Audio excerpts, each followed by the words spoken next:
Il y a des phrases qui restent, même lorsqu'on ne veut plus y penser. Comme une ligne gravée quelque part dans la conscience, large est le chemin qui mène à la perdition, et nombreux sont ceux qui passent par là.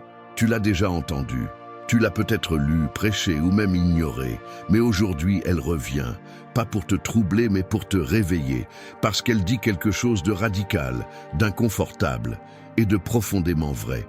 Imagine-toi au bord d'une route, devant toi, 2 directions, pas 3, pas 10, 2. Et tu sais que l'une mène à la vie, l'autre à la perte.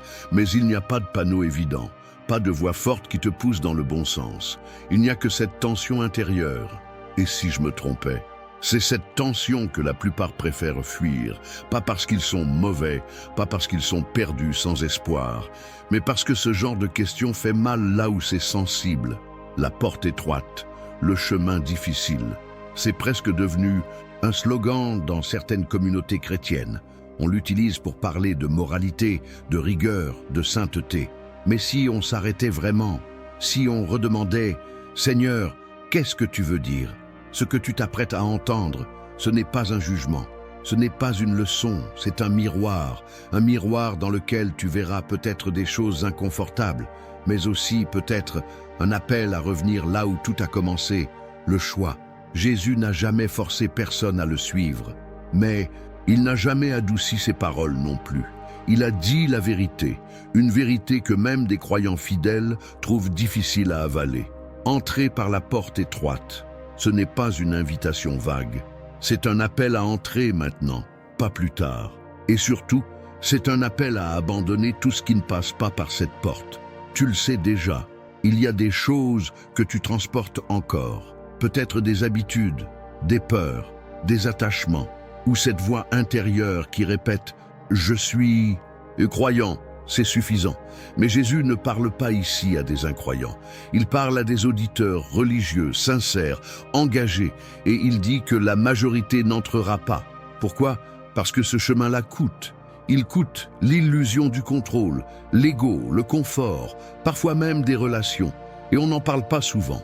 Alors posons cette question frontalement, ensemble. Suis-je vraiment en train de marcher sur le chemin étroit?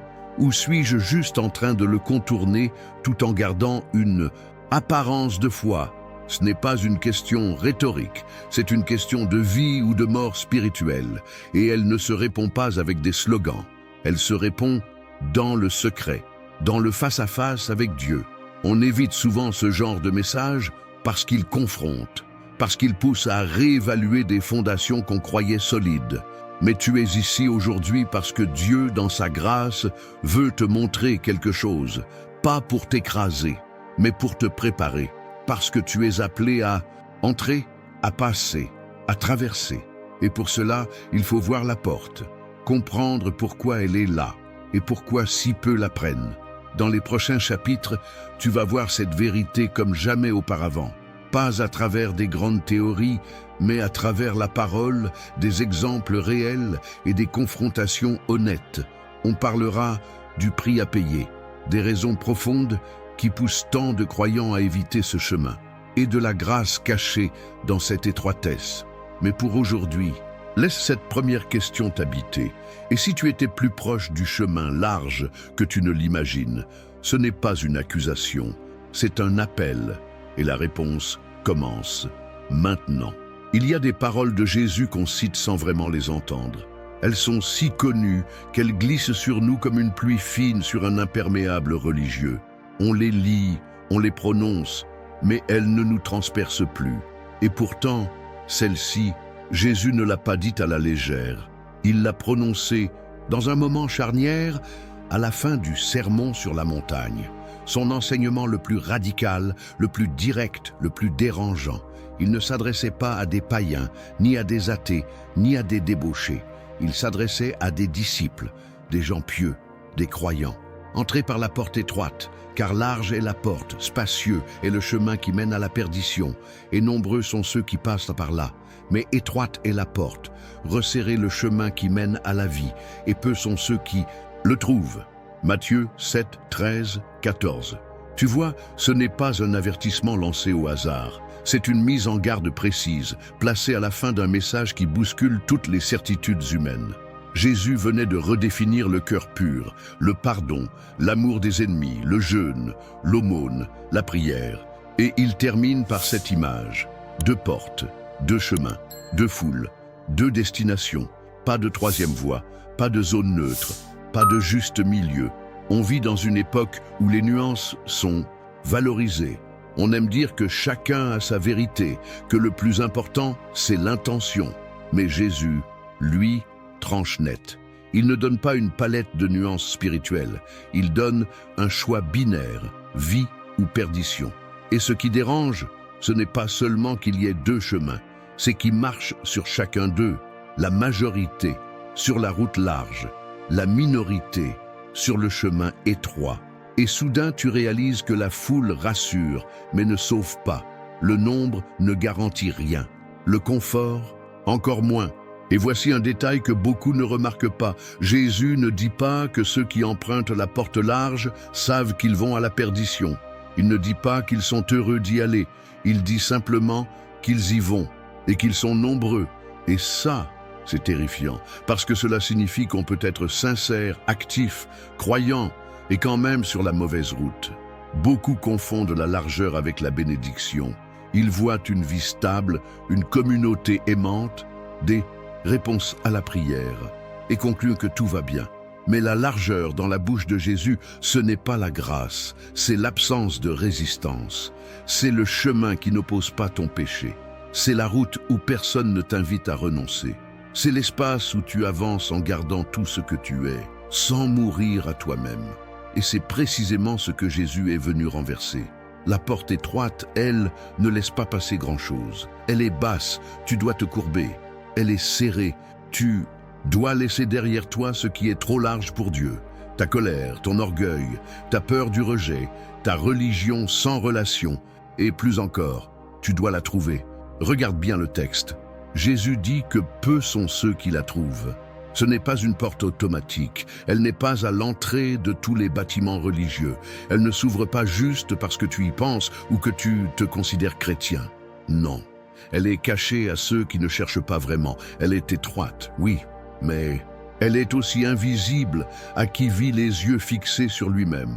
Le mot grec utilisé ici pour étroite, sténos, renvoie à l'idée de pression, d'angoisse, de chemin difficile.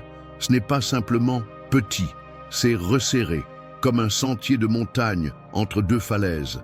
Tu ne peux pas courir, tu dois faire attention, tu dois veiller, et parfois, tu tombes. Mais c'est là que tu trouves la vie. Et voilà la vérité que trop de prédications évitent. Ce chemin, Jésus l'a pris avant toi. Il est passé par la porte. Il a marché dans le rejet, l'incompréhension, la solitude, la croix. Pas parce qu'il aimait souffrir, mais parce qu'il savait que c'était le seul chemin vers la vraie vie, pour toi, pour moi, pour tous ceux qui osent le suivre. Alors maintenant, posons la question autrement. Qu'as-tu fait de cette parole? L'as-tu transformée en un concept spirituel? L'as-tu rangée dans une boîte à méditer plus tard? Ou l'as-tu entendue comme une voix réelle, celle du Christ vivant? T'appelant aujourd'hui à regarder ton propre chemin sans excuse ni distraction? Le but de ce message, ce n'est pas de te faire peur, c'est de te faire réfléchir, car la peur, seule, ne sauve pas. Mais la prise de conscience peut tout changer. Et parfois, il suffit d'une seule chose pour transformer toute une vie, entendre une parole oubliée, comme si c'était la première fois. On aime les images dans la foi, les paraboles, les métaphores, les symboles. Ils rassurent, adoucissent, poétisent. Mais parfois, on confond image et illusion. Et si, en lisant Porte étroite, tu avais imaginé un concept spirituel, une idée vague, une allégorie parmi d'autres, alors il est temps de faire une pause. Parce que Jésus ne parlait pas en poésie, il parlait en vérité. Quand il dit « porte étroite », il parle d'une réalité concrète, invisible à l'œil humain, mais aussi tangible que la croix sur laquelle il est mort. Cette porte, tu ne peux pas la franchir par association, tu ne peux pas la traverser, et par habitude, ni par héritage, ni par imitation. Tu dois l'emprunter personnellement, et surtout, tu ne passes pas avec tes valises. C'est souvent là que commence la confrontation. On aimerait suivre Jésus sans rien laisser tomber. On voudrait entrer par la porte avec nos ambitions intactes, nos blessures non guéries, nos justifications bien rangées. Mais la porte ne s'élargit pas pour nous. Elle reste telle que lui l'a définie, resserrée. Et ce n'est pas pour nous frustrer, c'est pour nous sauver. La porte étroite, c'est Christ lui-même. Je suis la porte. Si quelqu'un entre par moi, il sera sauvé. Jean 10, 9. Ce n'est pas une doctrine, ce n'est pas un style d'église, ce n'est pas un rituel, c'est une personne. Et cette personne n'a jamais promis que le passage serait facile. Elle a promis qu'il mènerait à la vie. Lorsque Jésus dit que peu trouvent cette porte, ce n'est pas parce qu'elle est cachée par cruauté divine. C'est parce qu'elle est dissimulée par notre propre aveuglement, par notre désir d'accepter sans obéir, par notre tendance à écouter sans se repentir, par notre volonté d'avoir Dieu sans lui céder le trône. Il faut comprendre ceci, la porte étroite n'est pas un moment isolé dans une vie. Ce n'est pas seulement le jour de ta conversion, c'est un style de vie, une posture intérieure constante, une guerre quotidienne contre l'élargissement du cœur. Chaque jour, tu te retrouves devant cette porte, et chaque jour, tu dois décider, vais-je la prendre ou vais-je contourner et me convaincre que Dieu comprend? Il y a quelques années, un homme m'a dit « Je veux Dieu, mais je ne veux pas qu'il bouleverse ma vie ». Ce n'était pas un athée, c'était un homme engagé, sincère, admiré. Mais il avait touché du doigt le vrai prix du chemin, et il hésitait. Pas parce qu'il ne croyait pas, mais parce qu'il n'était pas prêt à tout laisser. Et cette hésitation, tu la connais peut-être aussi, cette peur de ce que tu vas perdre, cette impression que Dieu t'en demande trop. Mais la vérité, c'est qu'il ne te demande pas tout pour te punir. Il te demande tout parce que le salut ne s'achète pas à moitié. Et si on parlait franchement, tu peux aller à l'église tous les dimanches, servir dans un ministère, connaître des versets par cœur et ne jamais passer par cette porte. Parce qu'elle ne s'ouvre pas à ceux qui semblent proches de Dieu, elle s'ouvre à ceux qui lui cèdent tout. Rappelle-toi l'histoire du jeune homme riche. Il était pieux, il obéissait à la loi. Il avait même une quête sincère. Que dois-je faire pour hériter la vie éternelle? Et Jésus ne lui a pas donné un raccourci. Il lui a montré la porte. Une porte qui exigeait qu'il abandonne ce qu'il ne voulait pas lâcher. Une seule chose te manque. Une seule, mais suffisante pour l'éloigner de la vie. Alors je te pose cette question sans détour. Quelle est cette seule chose que tu refuses encore de déposer? Ce petit compromis qui devient un verrou spirituel. Cette peur que tu excuses, mais qui t'empêche d'obéir. Cette image que tu veux garder, alors que Dieu veut te déshabiller pour te reconstruire. La porte étroite te demande de renoncer avant d'entrer, mais elle te promet une vie que rien ne peut te voler. Pas une vie facile, mais une vie vraie, où tu n'as plus besoin de faire semblant, où tu marches peut-être seul, mais libre. Et voici une vérité libératrice. Tu n'as pas besoin de forcer cette porte. Tu n'as pas besoin de devenir parfait pour la franchir. Tu dois juste vouloir lâcher ce qui t'éloigne. Et cette volonté, Dieu peut la produire en toi, par sa grâce, par sa parole, par son esprit. Alors ne fuis plus ce passage étroit. Ne redoute plus la perte, parce que ce que tu vas laisser n'a jamais eu le pouvoir de te sauver. Et ce que tu vas trouver de l'autre côté de cette porte vaut infiniment plus que ce que tu crois devoir abandonner. Tu vois, la porte étroite n'est pas une idée à méditer, c'est une réalité à embrasser, un choix, un tournant. Et aujourd'hui, elle est devant toi, c'est une question qui dérange. Pas parce qu'on ne connaît pas la réponse, mais parce qu'on la devine déjà. Pourquoi si peu choisissent-ils la porte étroite? Pourquoi, malgré les avertissements clairs de Jésus, la majorité continue-t-elle à marcher vers une fin qu'elle n'ose pas nommer? Ce n'est pas parce que ce chemin est caché, ni parce que Dieu complique l'entrée.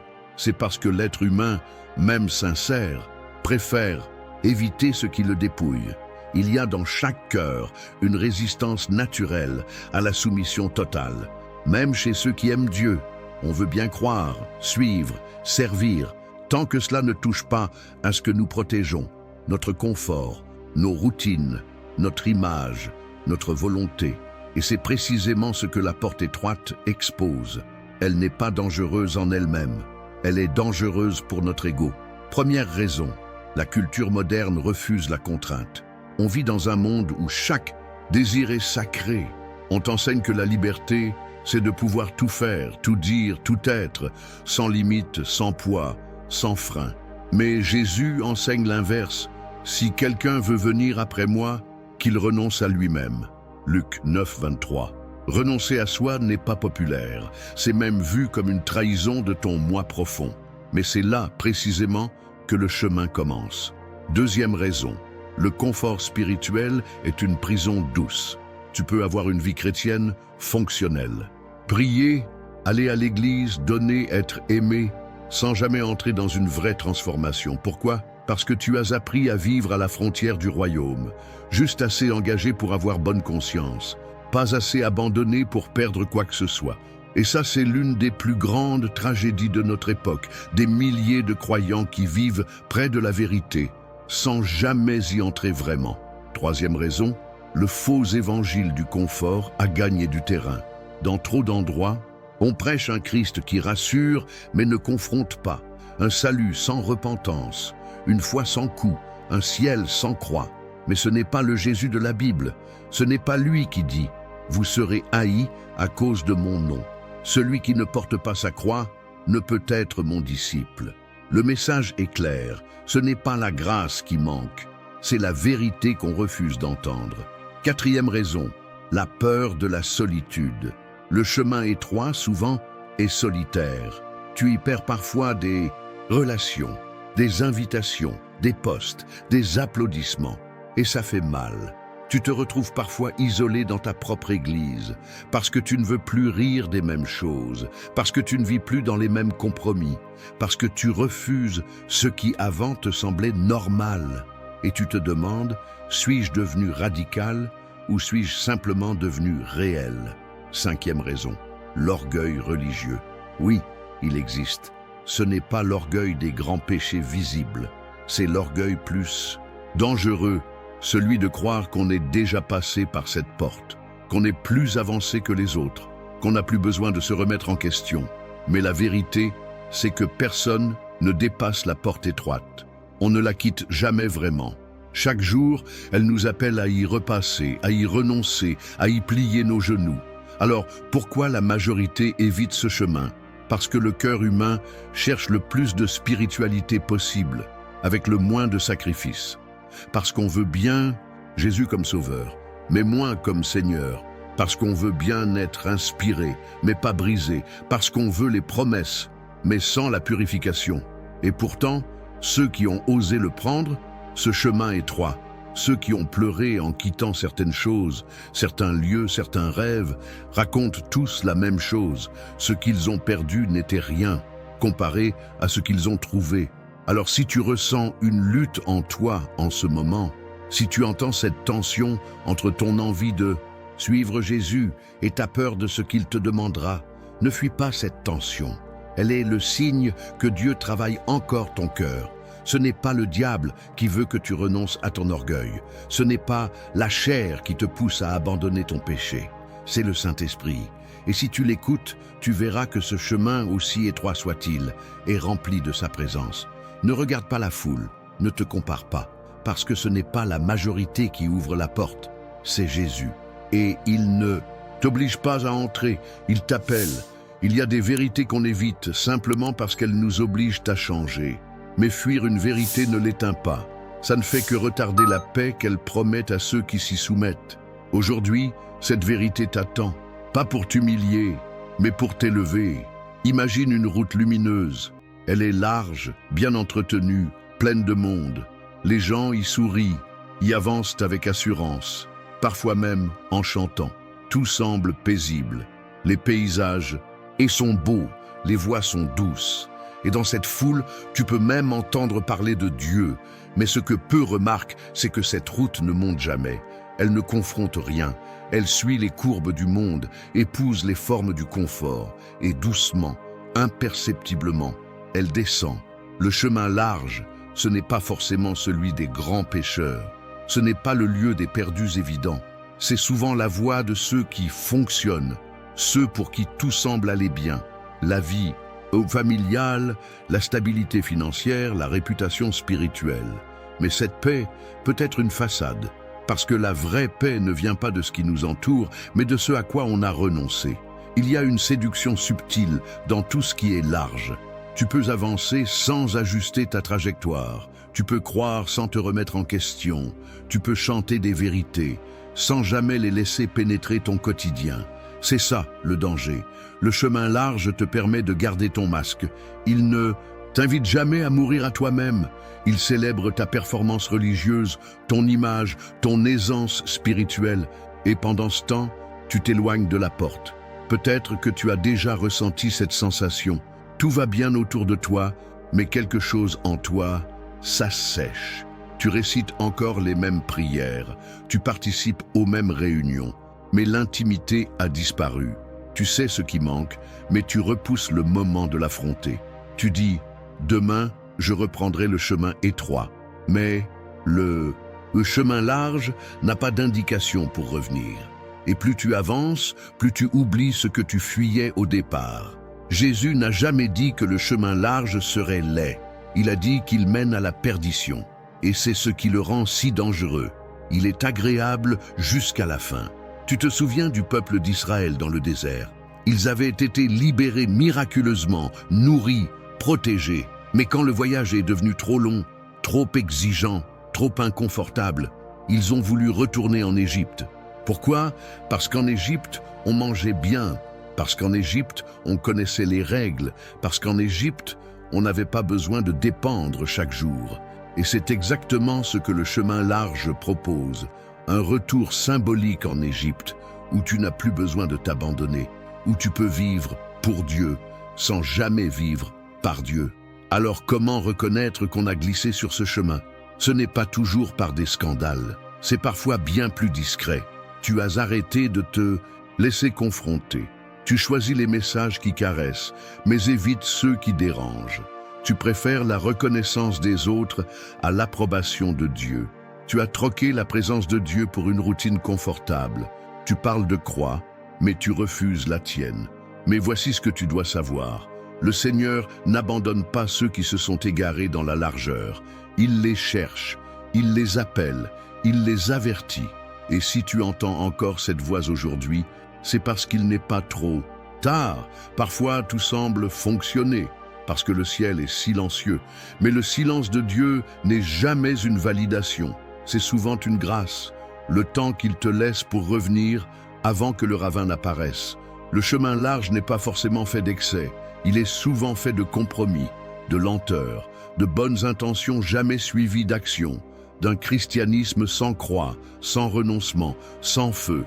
Et tu peux y marcher pendant des années, jusqu'à ce que l'esprit, un jour, te parle comme aujourd'hui. Ne t'attarde pas sur l'apparence. Ne juge pas ta marche par le bruit que tu fais. Demande plutôt, est-ce que je marche encore avec Dieu ou juste autour de lui? Le chemin large donne l'impression de liberté, mais à la fin, il te laisse vide. Le chemin étroit, lui, semble coûteux au départ, mais il te rend vivant, entier, en paix avec Dieu et avec toi-même. Aujourd'hui, ce que tu dois affronter, ce n'est pas le chemin large en lui-même, c'est la fausse paix qu'il te promet. Celle qui t'endort doucement, celle qui te murmure « tu es bien, tu es assez, tu n'as rien à changer ». Mais au fond de toi, tu sais que tu es appelé à autre chose, à une foi vraie, à une vie pleine, même si le chemin est resserré. On parle souvent de suivre Jésus comme d'un privilège, et c'en est un honneur, une grâce inestimable. Mais ce qu'on oublie parfois, c'est que c'est aussi une mort, pas une mort brutale, ni symbolique, mais une mort quotidienne, une crucifixion lente de tout ce qui, en nous, résiste encore à son règne. Et c'est pour cela que peu veulent vraiment payer le prix, pas parce qu'ils n'aiment pas Dieu, mais parce qu'ils ne mesurent pas ce que cela coûte ou ne veulent pas le perdre. Jésus n'a jamais caché les exigences du chemin. Il n'a pas séduit par des promesses terrestres. Il n'a pas recruté des disciples en leur disant « Tu seras heureux, stable, respecté, à l'abri ». Non, il leur a dit « Si quelqu'un veut venir après moi, qu'il renonce à lui-même, qu'il prenne sa croix chaque jour et qu'il me suive ». Luc 9, 23. Tu as déjà entendu ce verset. Mais as-tu remarqué qu'il ne commence pas par un ordre, mais par une condition? Si quelqu'un veut, c'est volontaire. Tu n'es pas forcé. Mais si tu veux, alors prépare-toi à renoncer. Et là commence la confrontation. Parce que ce que Jésus demande, c'est toi. Pas seulement ton dimanche, pas seulement tes prières, pas seulement ton apparence. Il te demande ton cœur, ta volonté, tes rêves, ton futur. Il ne veut pas une partie de ta vie, il veut ton trône. Le vrai coût du disciple, ce n'est pas l'argent, ce n'est pas les sacrifices visibles, c'est l'abandon intérieur. Quand tu dis « Seigneur, même si je perds, je te suis. Même si je ne comprends pas, je te fais confiance. Même si je suis seul, je t'obéis. » Et cela n'est pas naturel. C'est impossible sans l'Esprit de Dieu. Alors pourquoi si peu perd ce prix? Parce que cela coûte tout ce que le monde valorise, le contrôle. Tu n'es plus maître de ton avenir, tu dépends. La reconnaissance, tu peux passer pour fou, rigide, déconnecté. Le confort, tu perds des privilèges. Tu dis non à ce que tous acceptent. La facilité, tu choisis le pardon quand tu veux te venger. La pureté quand on t'invite à la légèreté. Le silence quand tu veux crier. Et pourtant, c'est dans ce chemin que se trouve la vraie liberté. Ceux qui l'ont emprunté ne le regrettent pas. Ils ne sont pas parfaits, ni toujours heureux. Mais ils sont ancrés, vivants, lucides, parce qu'ils ne vivent plus pour eux-mêmes, mais pour celui qui les a rachetés. Le vrai disciple ne cherche pas ce qu'il peut garder. Il demande ce qu'il doit encore laisser. Il ne compte pas le coût comme une perte, mais comme l'évidence d'un amour plus grand. Peut-être que tu as connu cette tension, cette sensation d'être à mi-chemin. Tu sais que tu es appelé à plus. Tu ressens que Dieu te pousse, mais tu résistes. Et tu te demandes, est-ce vraiment nécessaire? Est-ce que je ne peux pas rester là entre les deux? Mais rester entre les deux, c'est déjà choisir. Rappelle-toi le jeune homme riche. Il voulait suivre Jésus. Il respectait la loi. Il était sincère. Mais il est reparti triste. Pourquoi? Parce qu'il aimait autre chose, plus que Dieu. Et c'est toujours ça le coup, découvrir ce que tu aimes plus que lui et choisir de le préférer. Jésus a regardé cet homme avec amour, pas avec condamnation, avec compassion, parce qu'il savait ce que cet homme venait de refuser, la vraie vie. Et il sait aussi ce que toi, aujourd'hui, tu hésites à lui offrir. Mais ici, ne te trompe pas, le coût est réel, mais tu ne paies pas pour acheter ton salut. Tu paies parce que tu as été sauvé, et que désormais, ta vie ne t'appartient plus. Tu suis Jésus non pour mériter sa grâce, mais parce que sa grâce t'a transformé. Alors aujourd'hui, regarde ton cœur, pas pour te juger, mais pour t'ajuster. Demande-toi, qu'est-ce que je protège encore? Quelle zone de ma vie Jésus n'a-t-il pas encore touché? Ai-je vraiment dit oui ou juste pas encore? Le vrai coup du disciple, ce n'est pas la souffrance, c'est la perte de ce qui n'a jamais eu la puissance de te sauver. Et en échange, tu reçois le Christ lui-même. C'est là, dans cette offrande totale, dans cette nudité volontaire, dans ce oui sans réserve, que commence la vraie marche, par la porte étroite. Il y a des choses qui ressemblent à la foi, des mots, des habitudes, elles posturent. Et pourtant, elles peuvent te tenir éloigné de Dieu sans que tu t'en rendes compte. C'est ce qu'il y a de plus subtil dans la marche chrétienne. On peut confondre le mouvement avec la direction, le bruit avec la présence, l'engagement avec l'obéissance. Jésus l'a dit clairement, ce ne sont pas tous ceux qui me disent « Seigneur, Seigneur » qui entreront dans le royaume. Matthieu 7, 21. Autrement dit, on peut avoir le langage du royaume, sans faire partie du royaume. Et ce n'est pas un détail, c'est une alerte spirituelle. Dans une époque saturée d'activités religieuses, de messages, de communautés, il devient facile de s'installer dans un christianisme fonctionnel, où l'apparence de la foi remplace la transformation réelle. Alors arrêtons-nous un instant, non pas pour nous culpabiliser, mais pour nous examiner honnêtement. Voici quelques faux indicateurs que beaucoup confondent avec la vraie foi. 1.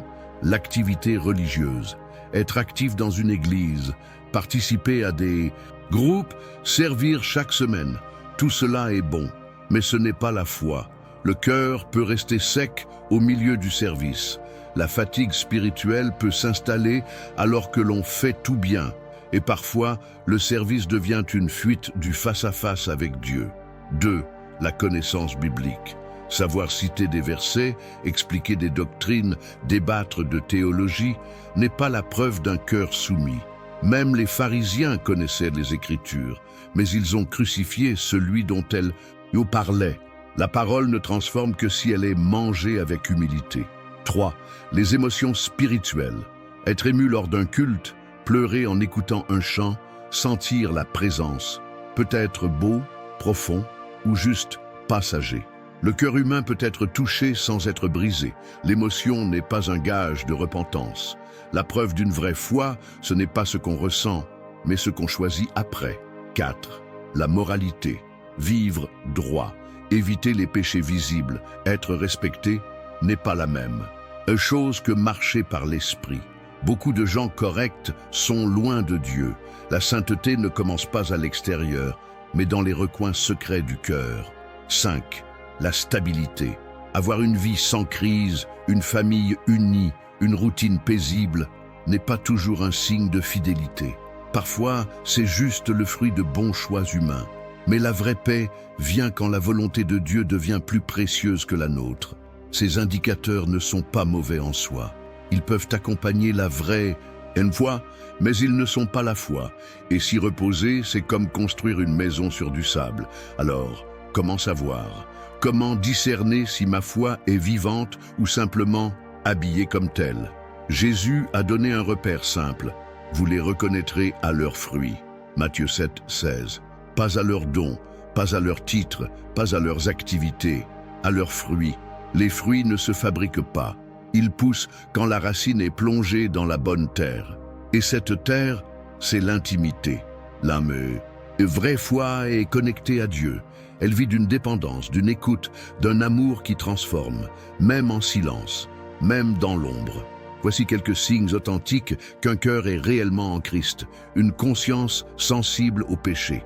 Une soif constante de plaire à Dieu, même sans récompense, une humilité croissante, un amour réel, même pour ceux qui blessent, un désir de vérité, même quand elle coûte. Tu veux un test simple? Pose-toi cette question. Qu'est-ce que Dieu m'a demandé récemment que j'ai refusé d'écouter? Ce n'est pas une question de perfection, c'est une question de soumission vivante. Parfois, la foi authentique ne fait pas de bruit. Elle n'a pas toujours de grandes manifestations, mais elle persévère. Elle avance, même dans la douleur. Elle aime, même sans retour. Elle obéit, même quand personne ne regarde. Alors, aujourd'hui, si tu te rends compte que tu t'es appuyé sur des signes extérieurs, ne te condamne pas, mais reviens à la source. Là où tout a commencé. Là où tu as dit « Seigneur, je veux te suivre quoi qu'il en coûte ». Ce que Dieu cherche, ce ne sont pas des performances. Ce sont des cœurs vrais, des vies brisées et offertes, des disciples, pas des acteurs. Et la bonne nouvelle, c'est que même si tu t'es égaré dans des apparences, la porte étroite est encore ouverte. Il y a des vérités qu'on ne comprend qu'en les vivant. Et la porte étroite en fait partie. Tu peux l'enseigner, la prêcher, l'analyser, mais tant que tu n'as pas marché dedans, tu ne sais pas à quel point elle transforme. Aujourd'hui, je ne vais pas te donner un argument de plus. Je veux te parler de visage, de voix, de pas tremblants, mais réels. Parce qu'il existe des hommes et des femmes dans ton église, dans ta ville, peut-être même dans ta maison qui ont dit oui à ce chemin. Et leur vie, bien que brisée par moments, brille d'une paix que le monde ne peut pas donner. Claire, 58 ans, veuve, mère de 3 enfants. Quand son mari est mort, et subitement d'une crise cardiaque, tout ce qu'elle croyait stable s'est effondré. Sa foi vacillait, elle voulait comprendre, obtenir des réponses.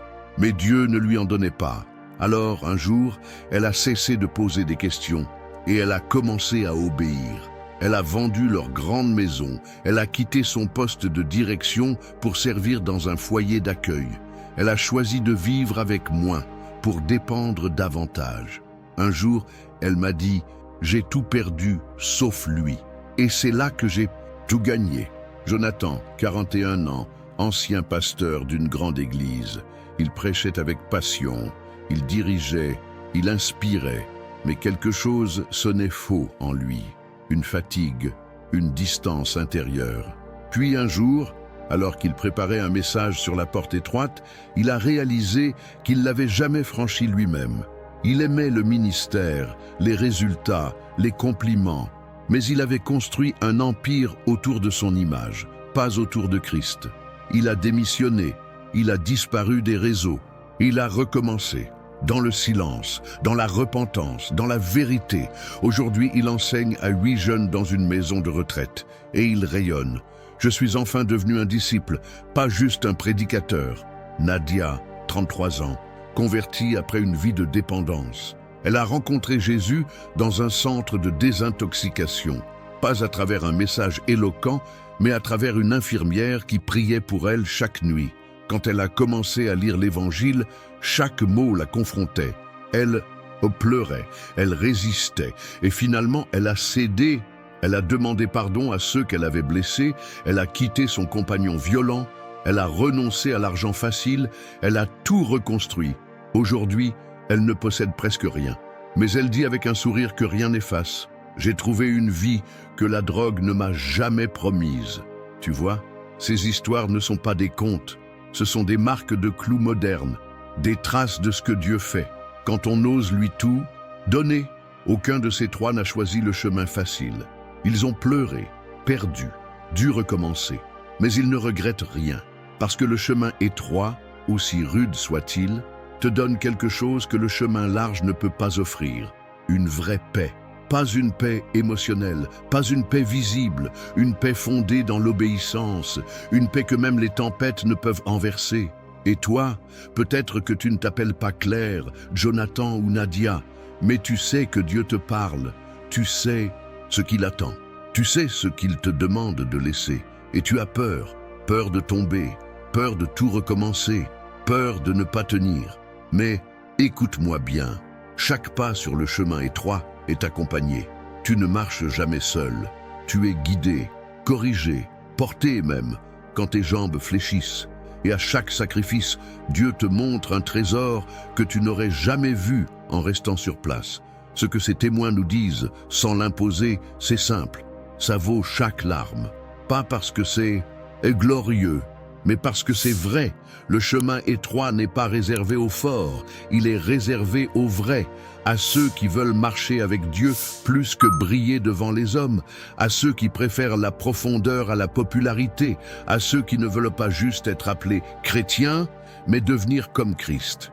Tu peux devenir ce témoignage vivant, pas en essayant de ressembler à quelqu'un d'autre, mais en disant « Seigneur, me voici, même si j'ai peur, même si je tombe, je te suis. » Et ce oui peut écrire une histoire que d'autres liront un jour et diront « Si lui a tenu bon, moi aussi, je peux. » Il y a un moment dans chaque marche avec Dieu où la douleur cède la place à autre chose. Ce n'est pas un miracle visible. Ce n'est pas toujours un changement de circonstance. C'est une paix soudaine qui vient comme un baume sur une plaie encore ouverte. C'est là que commence la grâce du chemin étroit. Jusqu'ici, tu as entendu parler du coût, de la perte, du dépouillement. Et, c'est vrai, le chemin resserré ne ment pas, mais il offre aussi. Il donne ce que le monde ne peut pas donner. Il révèle ce que la largeur dissimule. Il t'amène à voir, entendre et sentir Dieu de près, comme jamais auparavant.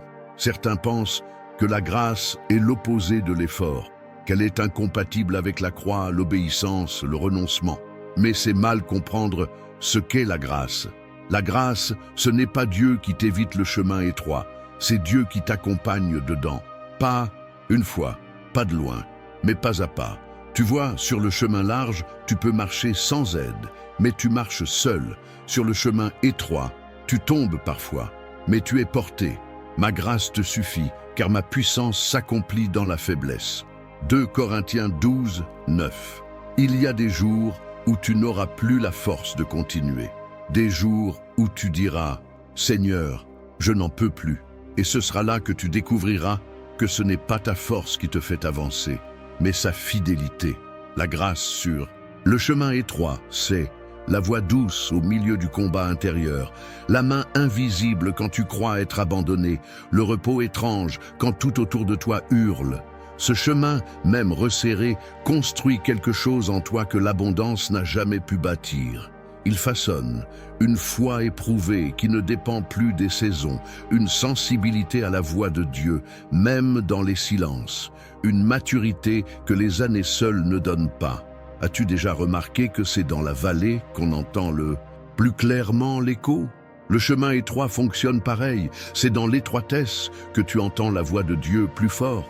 Parce que tu n'es plus distrait, parce que tu n'as plus 1000 directions possibles, parce que dans ce resserrement, il devient ta seule option et ta plus belle découverte. Oui, ce chemin te coûte, mais il te libère aussi. Il arrache les chaînes invisibles, il fait tomber les masques, il brise les dépendances, les faux besoins, les ambitions creuses, et il révèle une joie différente, pas bruyante, pas spectaculaire, une joie pure, profonde, enracinée.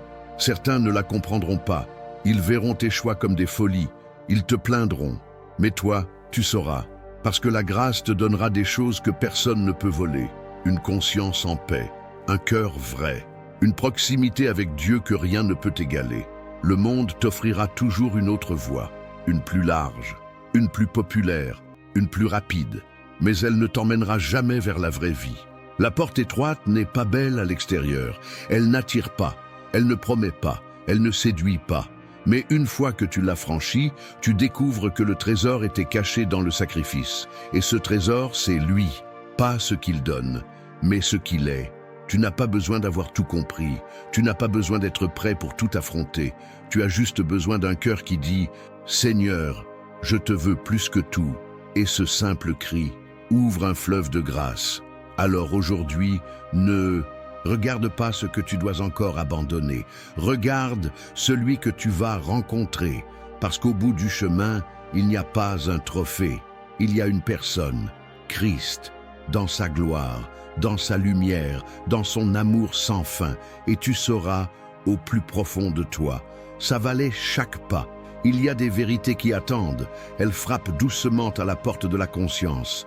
Elles patientent, respectueuses, espérant qu'un jour tu leur ouvriras vraiment. Mais il y a aussi des vérités qui ne peuvent pas attendre indéfiniment. Et celle de la porte étroite en fait partie.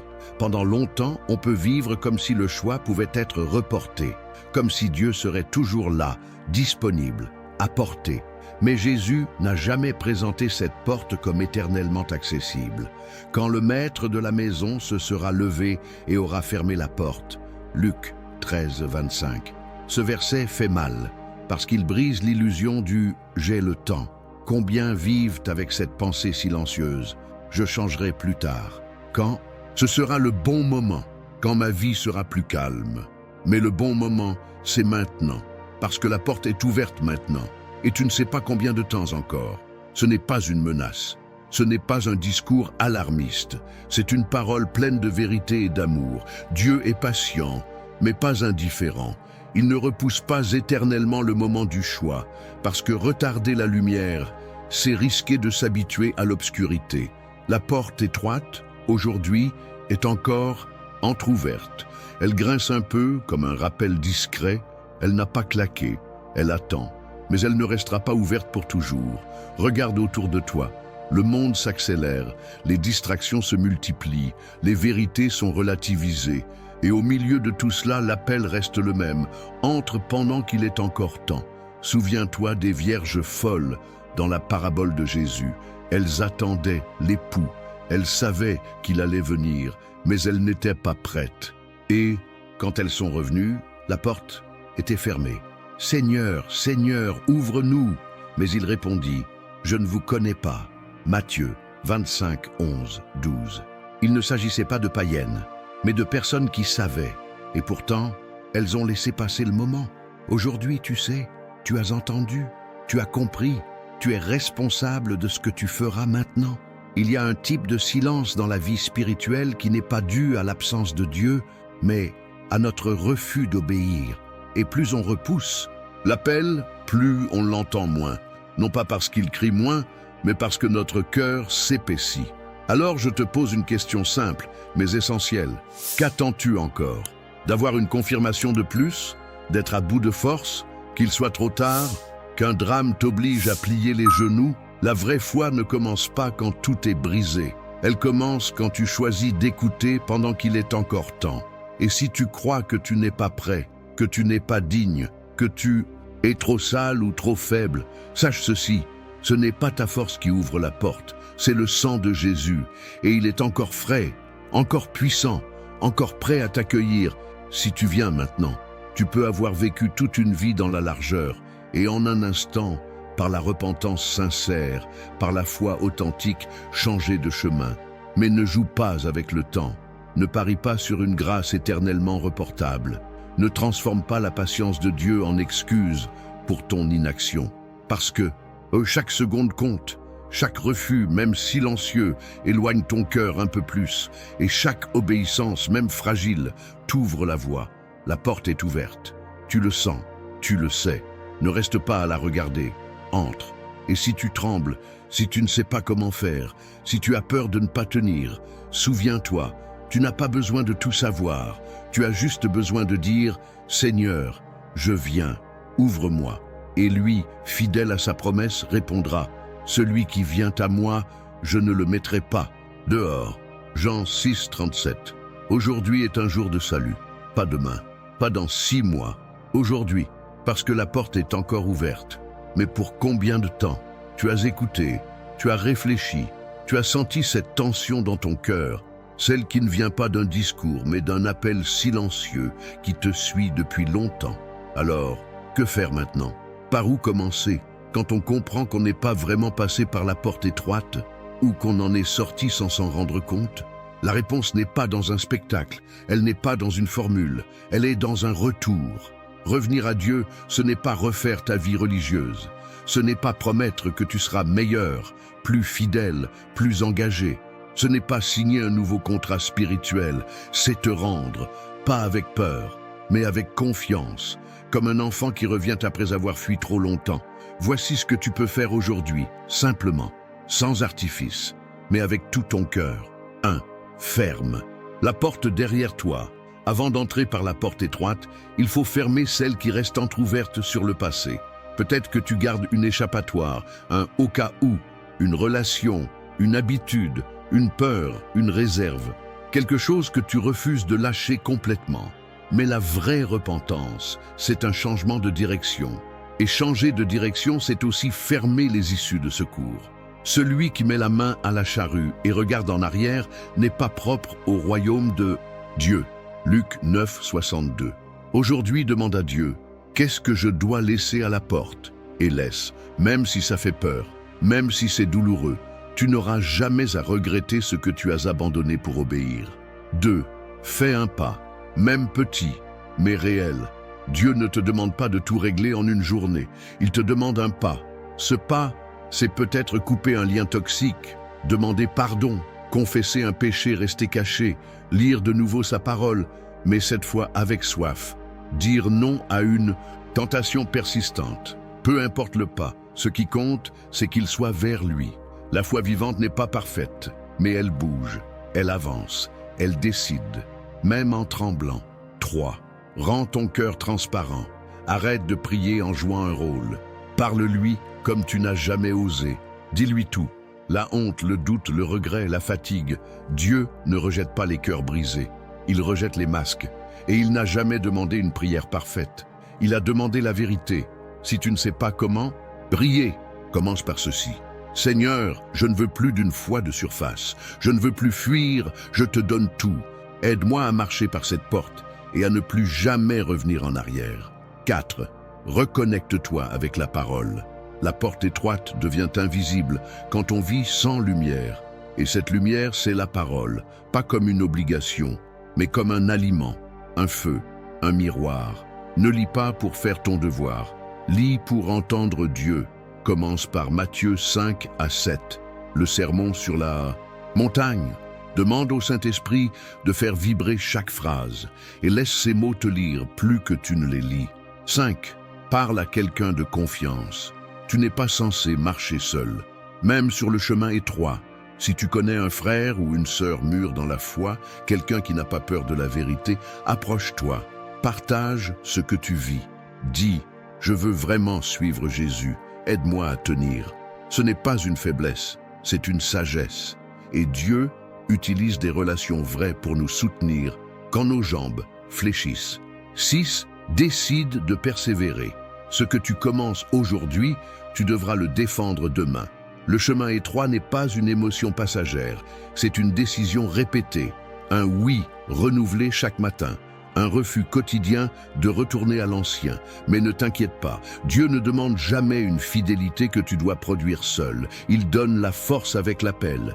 Et chaque pas que tu feras, chaque larme, chaque renoncement, chaque silence obéissant, il les voit et il les transforme en vie, en paix, en joie éternelle. Un mot pour toi qui as peur d'échouer. Tu te dis peut-être, j'ai déjà essayé, j'ai déjà promis, j'ai déjà échoué. Mais écoute-moi bien, ce que Dieu regarde, ce n'est pas ton palmarès spirituel, c'est ton cœur aujourd'hui. Et s'il revient à lui, alors tu n'as rien perdu. Le juste tombe 7 fois et se relève. Proverbe 24, 16. Ceux qui entrent par la porte étroite ne sont pas ceux qui ne tombent jamais. Ce sont ceux qui se relèvent toujours vers Dieu. Et maintenant, tu n'as plus besoin d'attendre, ni d'avoir toutes les réponses, ni de ressentir quelque chose de spécial. Tu as juste besoin de répondre. Dis-lui oui, même si c'est timide, même si tu ne vois pas encore comment tu vas tenir.